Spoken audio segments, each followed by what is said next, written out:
All right, so this is going to be a little bit more informal, Which is for the best. which is for the best. And since Brendan is online, so we've got one online participant. So I am going to stand up at the mic and Brendan, yell at me if you lose audio. I'm going to hide the floating meeting controls. Brendan, can you hear us? Yep. Can you hear me? Yep. Excellent. All right. I'm hiding floating meeting controls. So Zoe, can you keep an eye on the chat? Okay. And going to hide the video. Cool. All right. So the soil ontology and informatics cluster has been meeting for the past couple of months to digitize our soil data landscape and develop semantic resource cards. And so this was designed to gather some feedback on what those cards are, or the current proposed formats for those cards, and then also think a little bit about how we're going to maintain and govern them moving forward. So we're going to start with a little bit of motivation for what are these and why do we want them? What formats we're sort of circling around. We've designed copious amounts of time for feedback on those formats. We might blaze through this a little bit faster than we've got time allocated for. And then talking a little bit about future governance and next steps. So these emerged from kind of two main questions. How should soil data be documented? And then how can that metadata be leveraged for reanalysis? So this really took more of a reanalysis as opposed to a discovery angle. So where are these what semantics are out there and what are their use cases? And we were particularly interested in semantics that could be leveraged for reanalysis. So around 2001, we created a listicle of the soil data landscape. And this was sourced from folks who were showing up for the soil ontology and informatics cluster this year. So there is, in the Google Doc, there's a link to this, and here's the URL for what folks landed on for that. So this started as a Google Doc. We transitioned it into a Quarto Markdown. And it's broadly organized around agencies, organizations, loosely sub by continent, research harmonization projects, semantic resources themselves. So this was the bulk of what we were interested in. So this includes data models, ontologies, vocabulary lists, manuals, references, and methods. And then a relatively small research literature compendium. We've had a couple of people come into the cluster over the years and say this was really informative to them.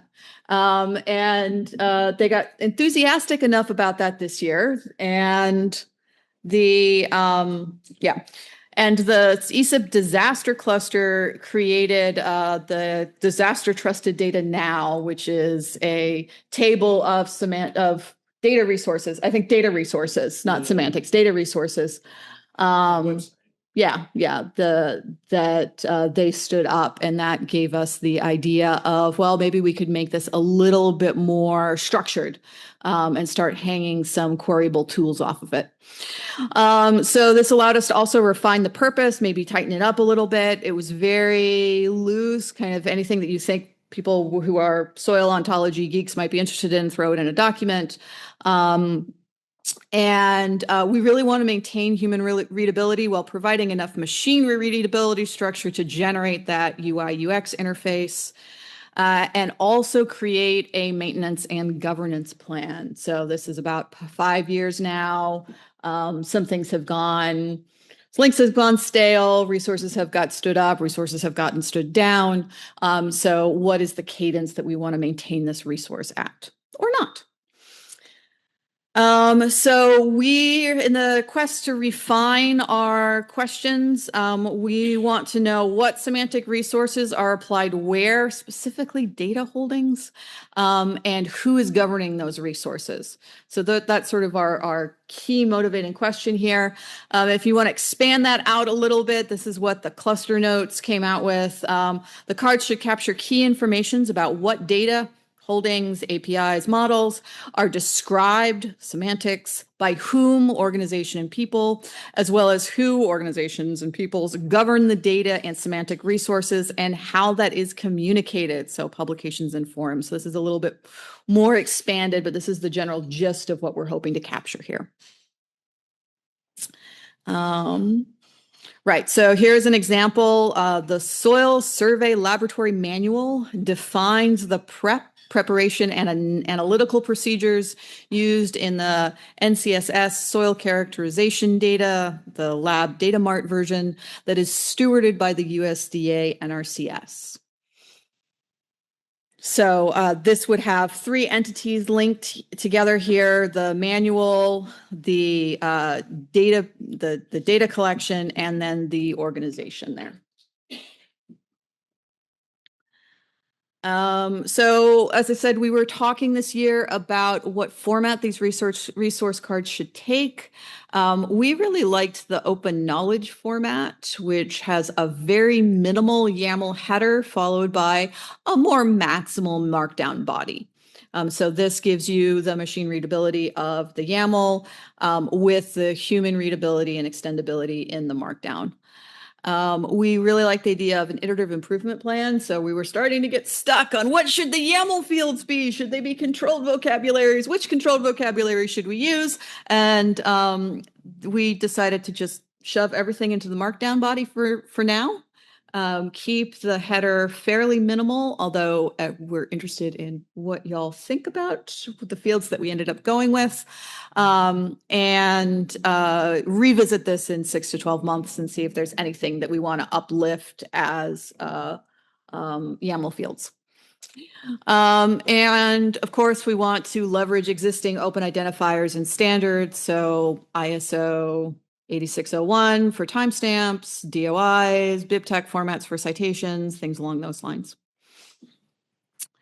And so with that, I'm going to hand that over to Corey to talk through some of our formats. Oh, go for it. I'm still on the border, but so do you have a picture of what these look like? And Corey. Is that literally our next slide? it sounds to me like Yes. You're trying to make up a metadata standard. Is that right? Yes and no. So metadata, I mean, So is it 90% yes and 10% no, or is it 10% yes and 90% no? It is I mean, this looks like a metadata. 30% yes and 70% no. these are, I would say the way to think about this is these are semi-structured documents that represent entities. And sure, you could say that these documents then are metadata documents for whatever those entities are. We're not a data repository. This is not a data repository-led initiative. This is not a publication-led initiative. So it's not like we're developing metadata that will be attached to wherever these data sets or publications live. This is purely for the ESIP soil community and broader soil community to have access to. You could think of it maybe, I don't know. I don't like we're calling this a knowledge graph, but I think it gets at the direction of like, we're trying to make discoverable in a clear and structured way the relationship between these different kinds of entities, and with some minimal amounts of metadata attached to them to make that more easily standardized. And I think that a lot of those metadata schemas could inform what would be useful fields here. So thinking about what those metadata schemas. But you prefer to not be able to take advantage of any of those existing tools that have been built around those metadata things to do this. We'd rather make up something than We would rather keep it as a to develop all the tooling around it. Is that right? We would rather keep this as a lightweight ASCII file. README file. As a README file, yeah. And I think like when, if we were trying to be, so this is, I think, a great example of a card to start with. Like this is, I think, a nice card to start with to sort of tease out what you're asking about. Like publications is something that clearly there's a lot of metadata standards out there for, right? Or there's very few, and there's clear winners, however you want to think about it. We're not in the business of saying, well, let's define the publication metadata standard. But we would like to align on, if we were to have a markdown document with front matter, what is the minimal amount of stuff that we would want to pull out as structure? And this is the kind of conversations in developing this initial version, the things that we were thinking about and the tension that we were feeling was like, well, let's keep it as minimal as we can because we want to be able to have a DOI in a resource field where the thinking is like, you can, if there's standardized stuff that you can retrieve from an endpoint that you can feed a DOI to, leverage that. We're not trying to redo that work. Does that kind of answer your question? I wonder if going through, we can tease more out of this if you have, but I do wonder if going through a few of the cards will maybe put the pieces of the puzzle a little bit more together. Yeah, I mean, the thing, I mean, I don't know anything about this. Mhm. So I could also be 30% right and 70% wrong. Or even more than that. Just so Brandon can hear, So because we have I mean, someone on the Zoom. This looks like a printout of some metadata thing.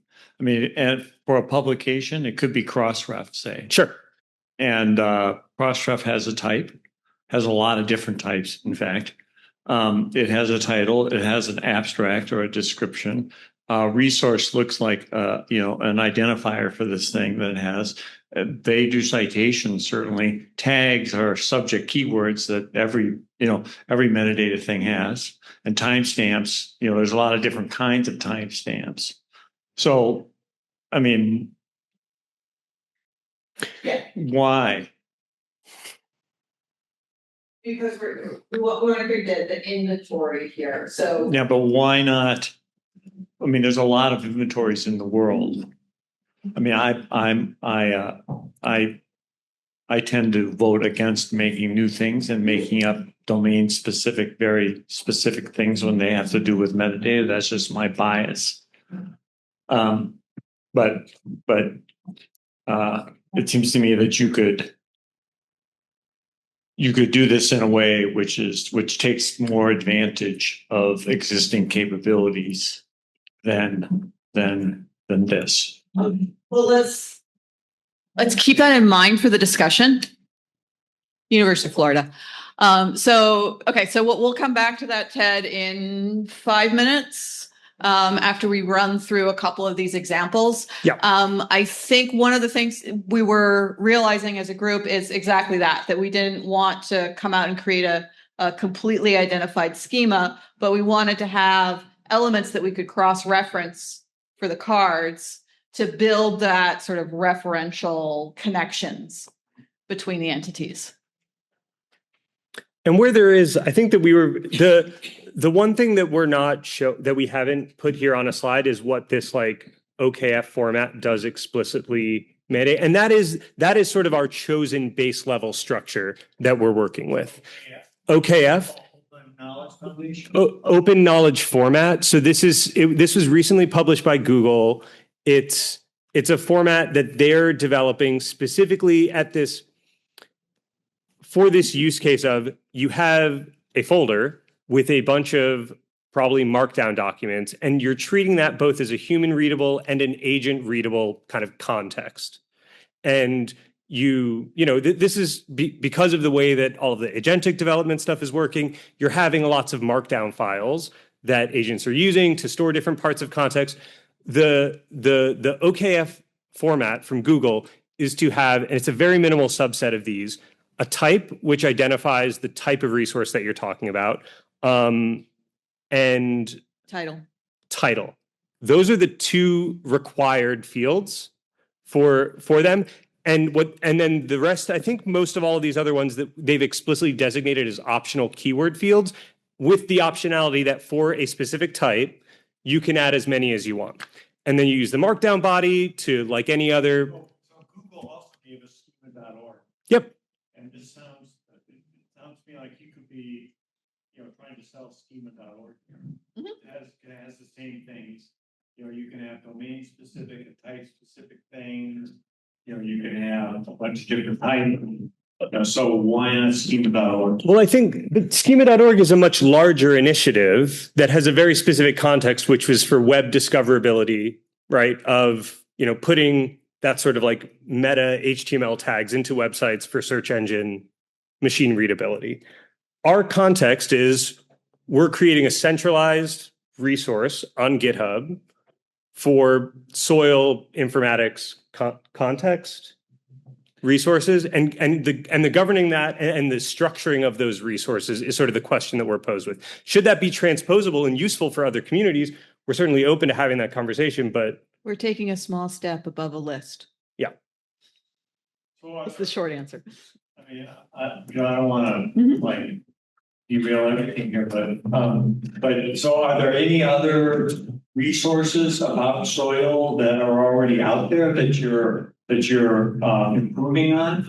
Let's walk through the cards. The answer You've is been coming to meetings for a long time, but yeah, yes and no is the answer to that. I'm wondering if it's easy to. we'll breeze through a couple of these and then maybe, because we did park quite a bit of time for conversation. I think that if we go through the cards quickly, it'll elucidate a little bit about this. So here's an example card structure. So the card template structure that we've been starting with thinking about, and an example of what one of those might look like. This is for the Kellogg Soil Survey Lab Methods Manual, some basic YAML front matter at the top. That's, the things that we're wanting to think maybe are worthwhile elevating. At the bottom, one of the stuff that we thought would be useful to pull out is an actual BibTeX citation. So just like leveraging that, popping that in there, this is then here. Folks can use it if they want. Organizations, this is another one. External standards that we're thinking about is maybe like the Prov agent. And here you can see on the right, we're really not doing anything too crazy with this stuff. This is really just a base level, again, answering the question of like, what's the minimal set of things that we think already we know we might want to pull out into something structured, and leaving our section headers in Markdown a little bit more looser. So I think for this one, and then we had used resources as one section header. And so this is what are the resources that an organization is actually using? What soil data resources are they using? And stewarded resources, is this organization responsible for stewarding certain kinds of resources as well? And I think the questions of like, oh, well, is there a prov tag or a schema.org tag that like relates to exactly what we're talking about here? That is definitely the kind of feedback that we're wanting to build into this conversation today. So keep that stuff in mind.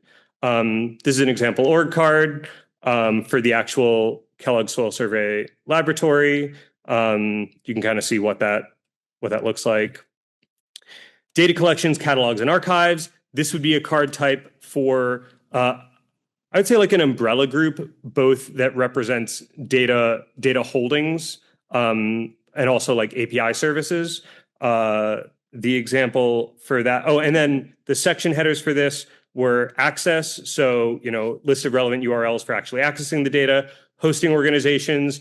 The way that the Google OKF stuff is structured is, these documents are all in a single folder, so things can be interlinked through Markdown hyperlinks, right? So adhering to that, like hosting organizations could be an enumerated Markdown list of the actual organization cards that we were seeing a few slides prior. And references could be the same for publication cards, or they could be external URLs directly. This is an example for the ISRIC Data Hub of what a data collection reference card could look like. Here's another one for the DOE's ESS Dive data repository. Resource is also one that I think is standard for all OKF, right? I think that's even required, maybe, the resource tag in YAML. And that's just supposed to be a URL identifier for the actual resource, which we could use as an ID tag. And then the one that is a little less established, which I think we are wanting to, I think the big open question here is whether semantics as a card type is something that we need to break up into multiple different card types, or if one is kind of sufficient, and whether or not this is valuable sort of standalone on its own. But for this, the front matter is looking not too different from some of the other ones that we were seeing. Again, I think we're trying to lean on this being minimal because we understand that there's a lot that is happening elsewhere that we can pull from elsewhere. the main artifact that we're trying to surface here is really that interlinking between these different cards and that relationship. And some of the sections that we were thinking about pulling into here is terms of interest and use cases for semantic resources. So this is, I think, a good one to see some concrete examples for as well. So the Kellogg Survey Soil Lab Methods Manual, we're considering that a semantic artifact. And then the last one is GLOSIS, the Global Soil Information Systems Ontology.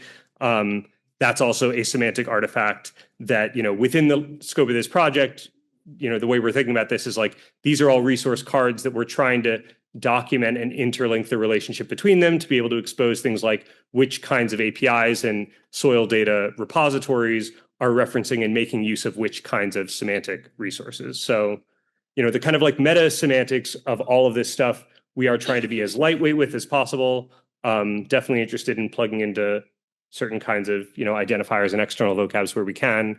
For the purposes of sort of making these interlinking relationships and just like a single place to discover what in the world is the totality of soil resources. It's a small world. It's a small world, which is why we kind of think that it shouldn't be too hard to, be wrapping our arms around it and like, creating some sort of consolidated documentation for the community about it. So, yeah.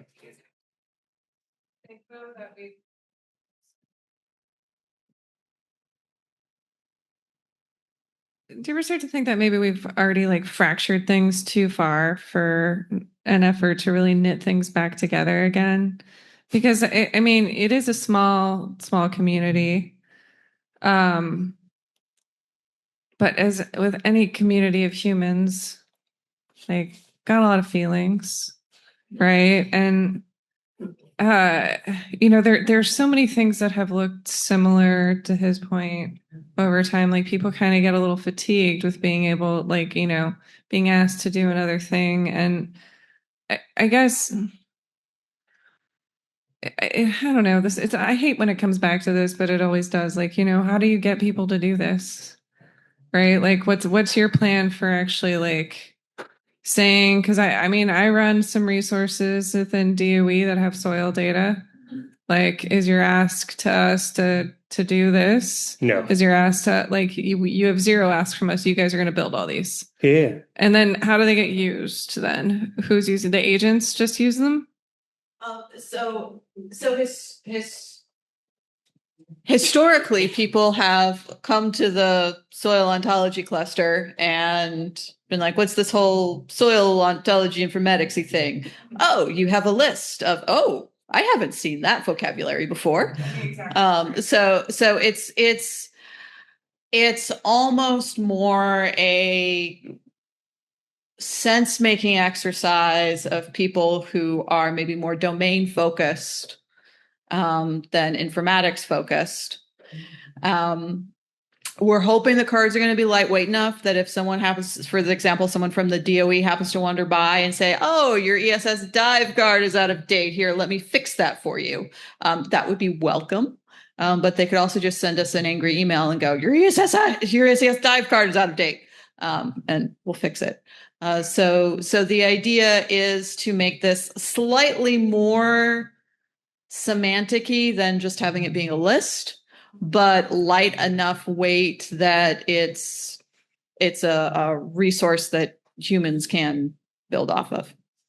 I guess how does that happen? How does the human building off of it happen? I guess that's the part I don't like. My brain isn't connecting, I guess. How does say that again? The question? But how do I know that the GitHub exists? Right? Like, how are people going to know? By coming to ESIP, sure, but also like that. So we have like what we have is really like an adoption problem. We don't have an ideation problem. We certainly don't have a software problem or a data problem. We have like people adopting one another's stuff problem. So yeah, that's what I'm curious about.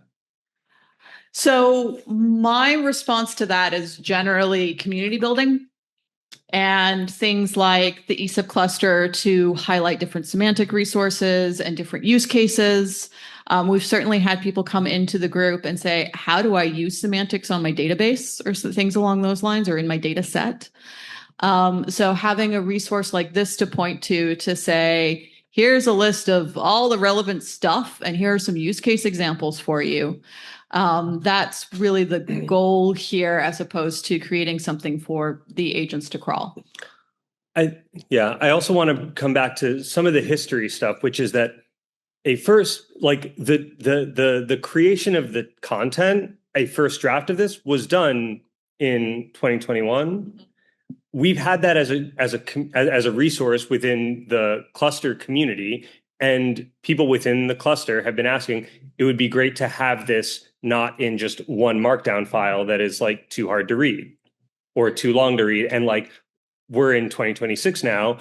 Is there a process that we can make this just a hair more structured than a single markdown file, which is what the resource, or it was a Google Doc originally, I think. Yeah, it was a Google Doc originally. So it's like we had this Google Doc, which people were seeing value in, because it was like, oh, I can go to one place and see a bunch of different domestic, international soil resources and different types of like soil related ontologies and vocabs that different projects are doing.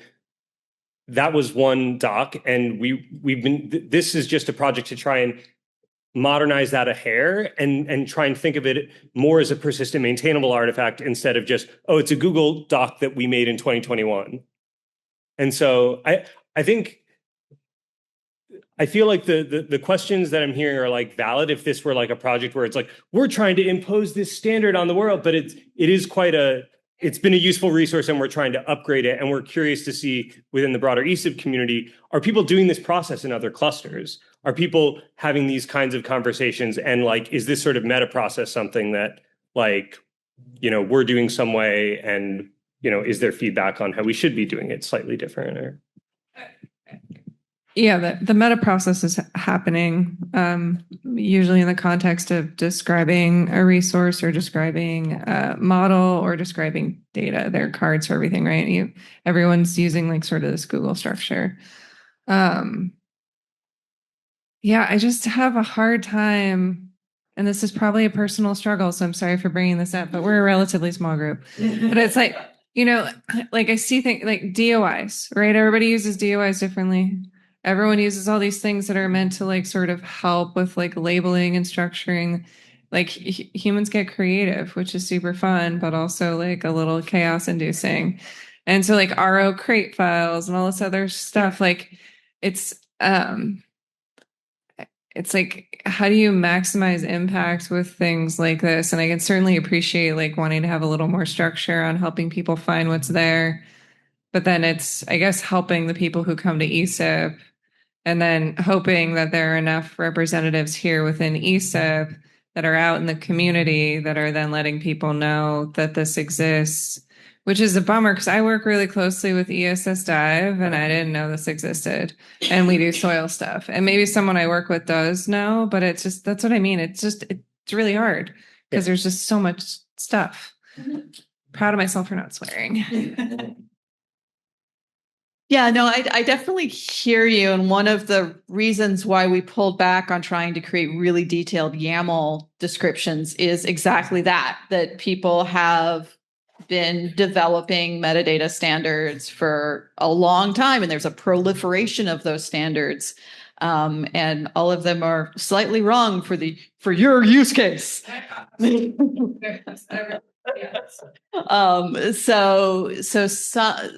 So that was one of my personal motivations for trying to keep things really light in the semantic references.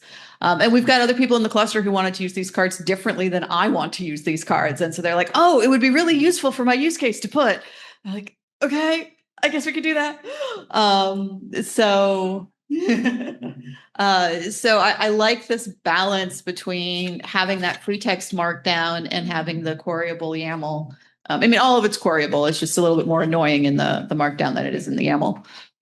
And then I guess that your second question about adaptation and community building, that might be something to have a little bit more of a think about, because after these, in addition to the feedback on these cards, we were thinking about, okay, does ESIP want to, does one of the committees in ESIP want to take on standardizing these cards and trying to publicize that as a community resource? Given the interest in this session, I'm going to guess that answer is no, which is fine. We will go forth as a soil cluster and just do the thing. But that was something that this doesn't feel like a unique problem, and it doesn't feel like there's a community accepted solution yet. So how do we move this forward? Yeah. Do you want to add anything to that, Corey? Do we want to hit the next card? Yeah. Okay. So we were thinking that we might have a few more people here than we do. So we allotted 30 minutes to this. So I guess I'm going to go around the room and make people say things, and we'll just drive this from the front here. I just want to make sure that we don't do a head count on our Zoom. I can't see. Can you see? Is it just Brandon? Okay. Great. Okay. Cool. So I'm going to pretend you're my students because I am a professor, and make everybody talk. Why don't we start with people we haven't heard from? So, Ligia, do you have any thoughts or feedback on one of the card types here? Not necessarily. What I was thinking that maybe will help people see the final products, like going back to the disaster cards and looking at that and how we want to build that, like, related. Because as you said, I can think of use cases, they're not useful for everybody else but me. And having the disaster cards like really helps. I often like go back to them and try to understand like what are we missing. So I don't have any specific feedback that we haven't talked about in the cluster meetings, but yeah, just thinking. What I'm trying to think is like, how do we have a version of the disaster cards that we can show and like people will see? Because again, I do want to say I see a lot of value in having all the resources in a single page, and I've had people like that ask us for that too. So, anyways. Okay. Yeah, another source of inspiration for me for this was thinking about Obsidian vaults. So I don't know if folks have used Obsidian yet. It's a way of cross-linking small markdown cards in a graphical representation, which can be really neat to see your ideas cluster topically.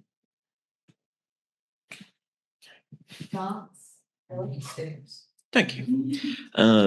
So I'm thinking from the context of somebody who produces soil data and submits it to ESS Dive, right? I guess I'm maybe it's because I'm not actually a soil scientist. I just work with soils.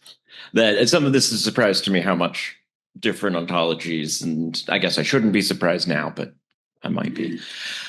How should should we be using this or something like this to standardize the semantics that we are using in our data sets? Because I don't know that we are tagging any specific, when I say this, this is what I mean, in any sort of directly referenced kind of way, where this perhaps would be, is this where I would go, when I say this, this is what I mean, or when I call it this kind of soil, this is what I mean, versus what the Europeans mean, or somebody. Is that what we're getting at here? Yeah, so this would at least be a list to say like, okay, this is the standard for the FAO soil classification taxonomy, and here's the accepted standard for the USDA taxonomy.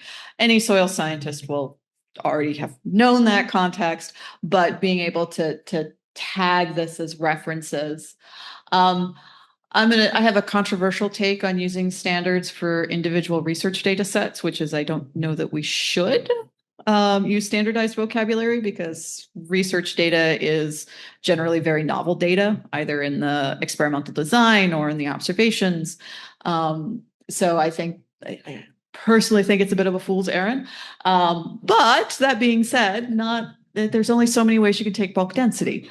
So having a list of accepted code lists or saying, hey, we need a vocabulary for this, we can't find it, and then going to the resources that are stewarding these vocabularies and making a proposal. Hey, this is a gap that we are finding here.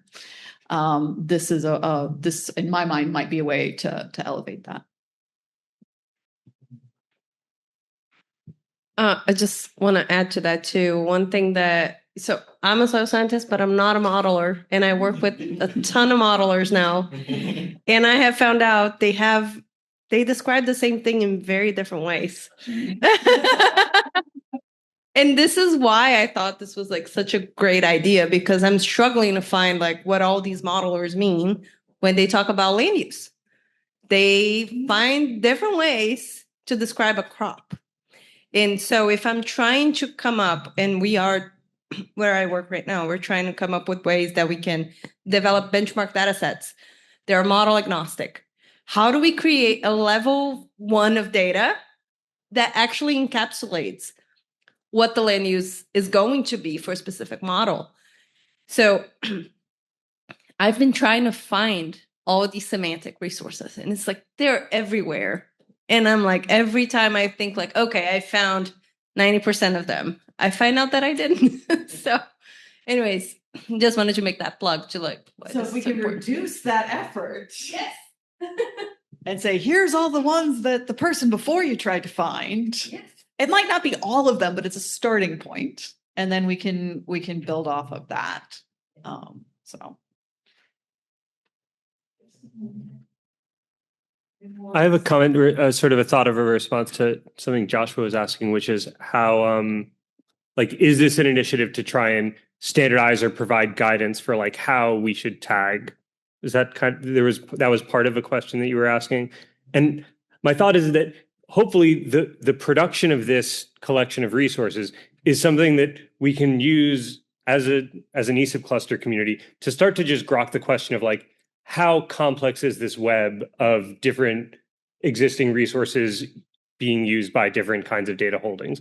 Is it pretty, like, what does that graph topology look like? And just sense making around that, rather than like coming in a priori saying, oh, well, like we want the broader community to do X, Y, or Z. Like I'm personally at least coming at this much more from a standpoint of like, this is a discovery process that hopefully will build some broader visibility to like the complexity of these relationships between resources, data holdings within soils. Brendan, do you have any comments? Yeah, but I'm not sure I'll be as successful with not swearing.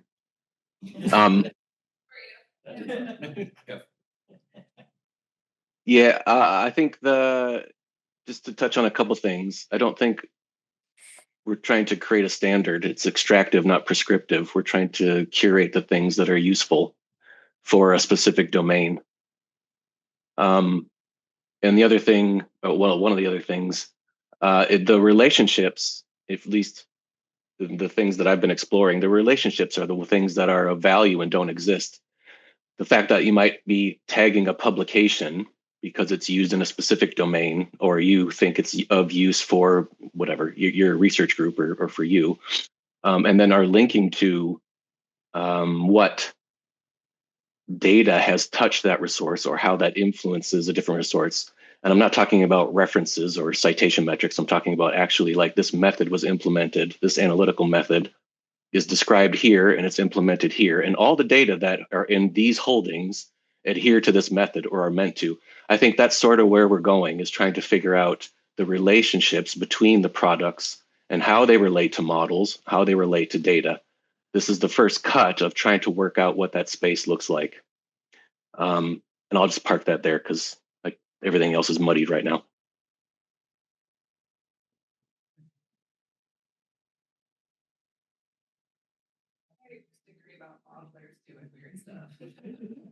We've got some comments in the room about modelers being weird. But I am glad put up the flyer. I mean, for granted.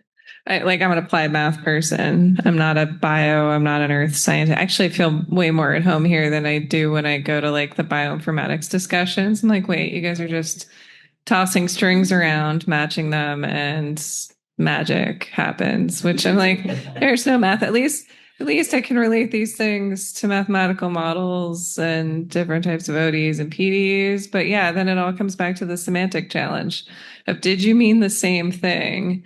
And I feel like we're still in a space of just having to be able to trace back and talk to people about it. And as much, this meeting's actually really different from a lot of the ones I go to, right? Like, I feel like ESIP is going out of their way to try and get community to build and to get people to talk to each other. And I'm maybe the only one that has like the little red dot on my thing of like, I don't want to. Like, it's like years of training of just to hide away. And so it just, like, I think it is helpful. It's helpful to make things lightweight. It's helpful to not impose standards, and to see like what folks will do with them because people always do weird stuff. They do stuff you don't expect, which is beautiful and also annoying. And so it's just like, but I don't think we can get away from the fact of like, oh, what did you mean when you wrote this down? And we're just not there. And I am hesitant to say that like AI tools will help with that because we've never actually been given like the funding and the space to like be able to do those follow-ups. And until our funders acknowledge that like X% of a grant isn't going to go to like data generation, it's going to go to data management, it's going to go to curation, like we're just going to be stuck. And I think that's why it's so frustrating. And I think that's why people are always asking the same questions. That guy in the back of the room was really pissed off in the last session I was in. He's like, you guys have been talking about the same stuff for like 15 years. I'm like, yeah. And the administration has changed, but like maybe not in a good way. So it's really like just a hard spot to be in. And the coalition of the willing can only go so far because a lot of the folks who show up are like grad students and postdocs who are just going to do what their PI tells them to do to get the paper out. So it always comes back to that shit. Oh, I did it. Sorry. Well, I also come from applied math. So Applied Mathematicians Unite. I'm definitely a modeler. I've not generated. That's not true. I did a gas straw as a graduate student. I told my PI I wanted to do work in the lab, and he let me draw gas samples. Yeah, so I think there's some really interesting, deeper questions around connections between models and model definitions, and then laboratory methodology. There's definitely some gaps in the field around that. I have lots of thoughts. And one of the things that you said at the end about sort of coming together as a community and kind of hashing out these definitions, I think something like this could help to say, okay, here's how the different. So we don't have on these semantic cards right now individual entries here. So like we don't have soil in Envo versus soil in something else. And that was actually on the list that was generated originally. So that's something that we've like a card for a card for a single entry in Envo and say, hey, this thing exists. Right. Which I mean, so it was a question of where to cut the granularity. So instead, I think we're like terms of interest. So that's where that term of interest entry came from. GLOSIS, we can just say yes. Like GLOSIS was designed for soils. Like we would have to put the entire, whatever you want to call this, entire semantic resource in that if we wanted to be extensive there. But the soil cluster meets every other week. You'd be more than welcome. Both of you would be more than welcome. We have agendas and notes and recaps that get sent out.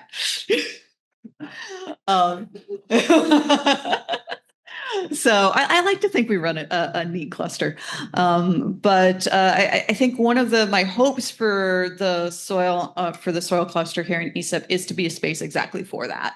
It's like, okay, how are we talking about our data objects? How are we talking about our models? Where's the differences there? Where's the intersection here? And this exercise, folks have found pretty engaging, I think, Corey. For how to do more than just sort of navel gaze and say rah rah rah, which rah rah rah is important too. Yep.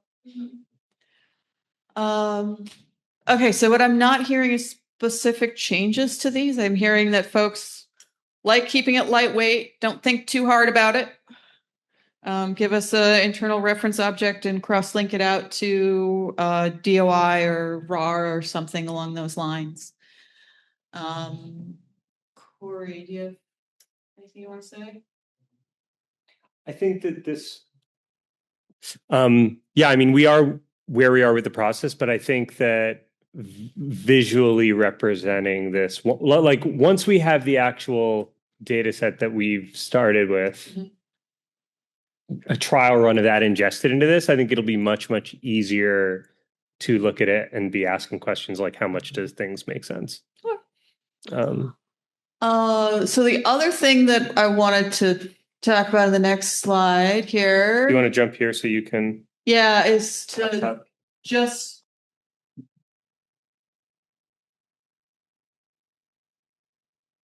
talk about a governance and maintenance plan. And it sort of feels like the first question on this was, no, not really. So that we were hoping to gauge interest on whether or not we could, whether, all right, let's take a step back. Current governance. So right now, the soil ontology and informatics cluster is a cross between a duocracy with an informal, benevolent dictator for now. I have been chairing the soil cluster now for 5 years or so, 6 years. And folks show up, do cool stuff when they can, and walk out when they can't. We have talked about having some more formalized strategy to govern this resource, a community board, for example. There just might not be the need for this level of formalization at this point. And then similarly, the data landscape itself, like the resources that are codified there, has been a useful landing and introduction document, but there's, again, it's a little bit more of a duocracy. Nobody's put something completely stupid in it yet, so we haven't had a chance to test out our crisis response.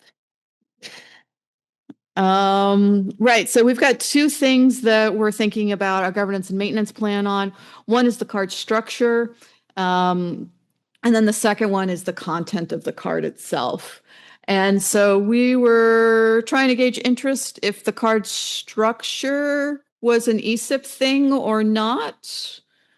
Given the interest in the session, I'm guessing not is the answer here, but that might be something to talk about with your buddies who couldn't make the session for whatever reason. So thinking about interoperability with external resources and expansion into other domains, this is definitely very domain driven. I would not want to try to do this for, say, forestry or agriculture. This is very soil centric, sort of by necessity here. Yeah, so if other people in ESIP thought this was useful, extending that to different domains. And then the content itself, again, this is definitely very soils driven. And we need to, the main governance need here is to sort of vet the content and make sure that we're not putting something completely stupid or not applicable here. Right. So the question here is this card format an ESIP activity or other organization? And then how could the content for the domain specifics, like how do we vet that and how do we say this is the soil cluster, the ESIP soil cluster vetted content? Yeah, right now we've got plans to draft everything to transition the list into the current structure and come back in the next 6 months with a pretty GUI and visualization. Are there any thoughts on this?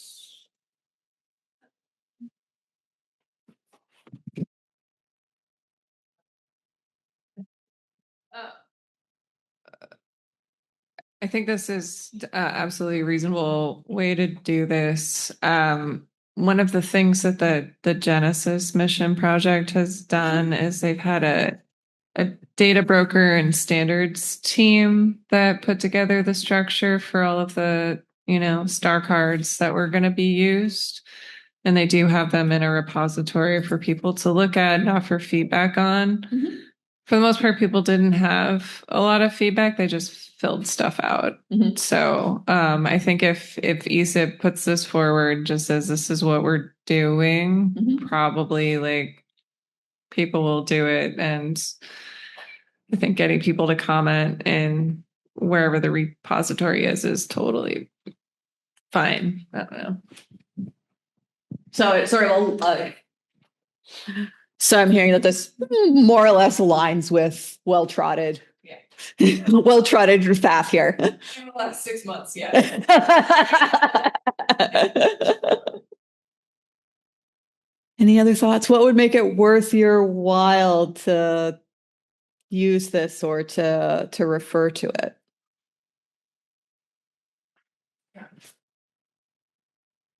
So I'm just gonna say what's in my brain. Hopefully it makes sense. So I'm thinking is how we get other people to see it and collaborate and keep this going. So maybe if there's a presentation of the GUI at AGU lightning session, for example, that's like a 3-minute thing with the screen and everybody gets to see it. And then we're gonna get more feedback. Mhm. And then it gets used more and more. Mhm. So that's what I'm thinking, like how do we expand from ESIP and bring back the feedback to Mhm. ESIP so we can keep on building that moving forward. And I guess that kind of gets a little bit into the governance too. Yep. Because as more people are interested, we'll be able to expand that further. So for us, I think it would be a nice goal to like, let's present this at AGU Mhm. and see what type of feedback we get from them. Yeah, so thinking about publication, so having a publicity plan, and then thinking about onboarding and what's our ask and what's our engagement structure for people who are coming into the community to use this resource. Mhm. I like the idea of an AGU poster or The lightning is nice because you get to show it in real time, but it's really short. I have a session in the AI in one of the soil AI. Yeah, I'm speaking in one of the soil AI sessions, so I could certainly put that up as an aside if nobody wanted to, and if somebody else wanted to, if Corey, if you wanted to present, that would also be a cool idea. But Joshua or Zoe. It's ESIP. ESIP does governance and community building. I know nothing about these. You're talking to a former rock girl that's before it becomes soil. Thanks. Well, you could. I mean, I'm curious, like, do you see similar patterns of this kind of exercise happening in any of the other clusters aside from wildfire, which we have inherited some aspects of this from? Again, I am the wrong person to ask. That would be Aaron or Alicia. I only do earth communication in the cluster, and we haven't done anything like this. If you want that example, we store things in Google Drive and they don't think about it. So not very often there. Joshua, any thoughts?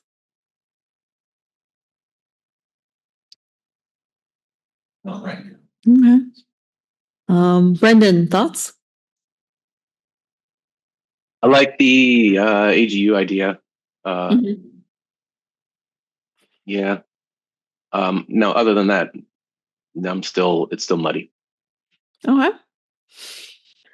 Well, I guess I can speak a little bit to if you haven't talked to like the biological data standards. It's not hard, so you can, but and then the physical samples data, physical samples curation cluster. They've produced papers recently. If you haven't talked to them and gone through what that iteration was like, I would talk to them. So we have talked about making a paper out of the soil data landscape and doing sort of an analysis of the semantic resources that are available for it. I think Brendan's working on a revision of that at the moment. And I think getting a publication together is a great way for engaging academics. It's a less great way for engaging curation staff and archives.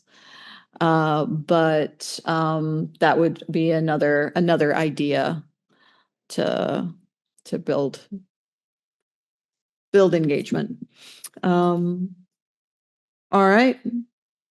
So I will add that I think I spend a bit of time in the marine data cluster as well. And I don't think they have anything like this going on now, nor like the seeds, like, and the need for it. It's not like they have other things that they're thinking about and working on at the moment. But I know in the past, there have been a lot of like metadata interoperability stuff coming out of ESIP Marine Cluster, like previous incarnations of it and such. And I think we should probably connect with them and make sure they're seeing and aware of this and see if there's any stuff deeper in their history that we can be pulling from, or if they're wanting to reboot any of that work anew, maybe that's a group that could be hooking into some of the ways we're thinking about this.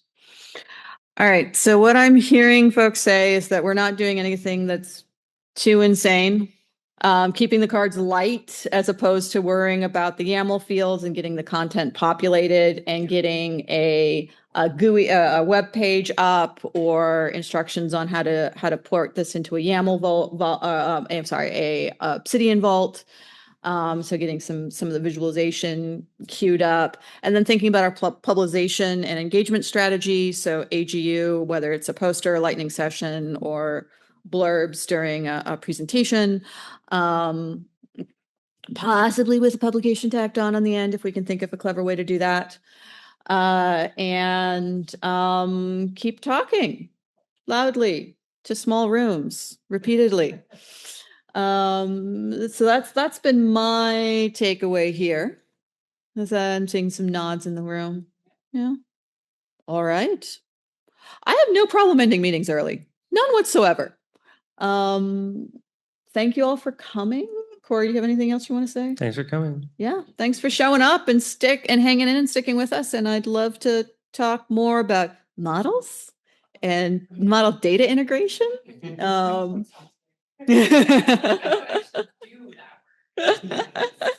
come to a cluster meeting. Yeah, and come to a cluster meeting. Luigi is in the cluster. Yeah, we meet on Wednesdays. Aaron's in the cluster. Wednesdays at noon Eastern time. We have our agendas posted on the Git repository discussion board beforehand. Notes posted after with recaps. We're a friendly bunch. Yeah.